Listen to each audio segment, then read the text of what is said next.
Hi! Maulan nga kabuntagon. Sa tinuod lang, mag-inject na unta ko, no? Sa akong mga kanding. Oo, nag-ready na rabagid unta ko.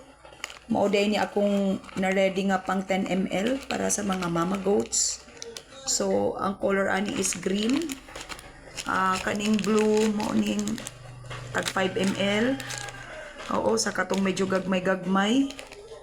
Oo, pero kadalasan kani guys, akong gigamit pag oral suspension.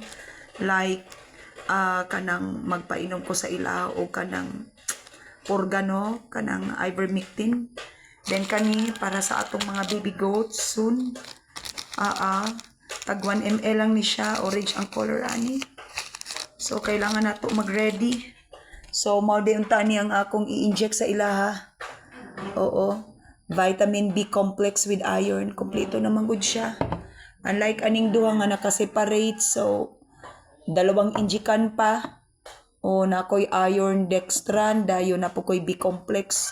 So, na-compress na siya into one. So, mo ni siya. Vitaplex plus. O, mo ni siya. Nice siya nga product. O, 3 ml sa akong mga mama goats. Tapos, 0.5 ml sa mga baby goats, no?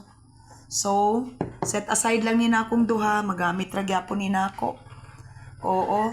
Isa ka B complex o iron. So, laban lang taani. Dili jud ko madayon karog inject.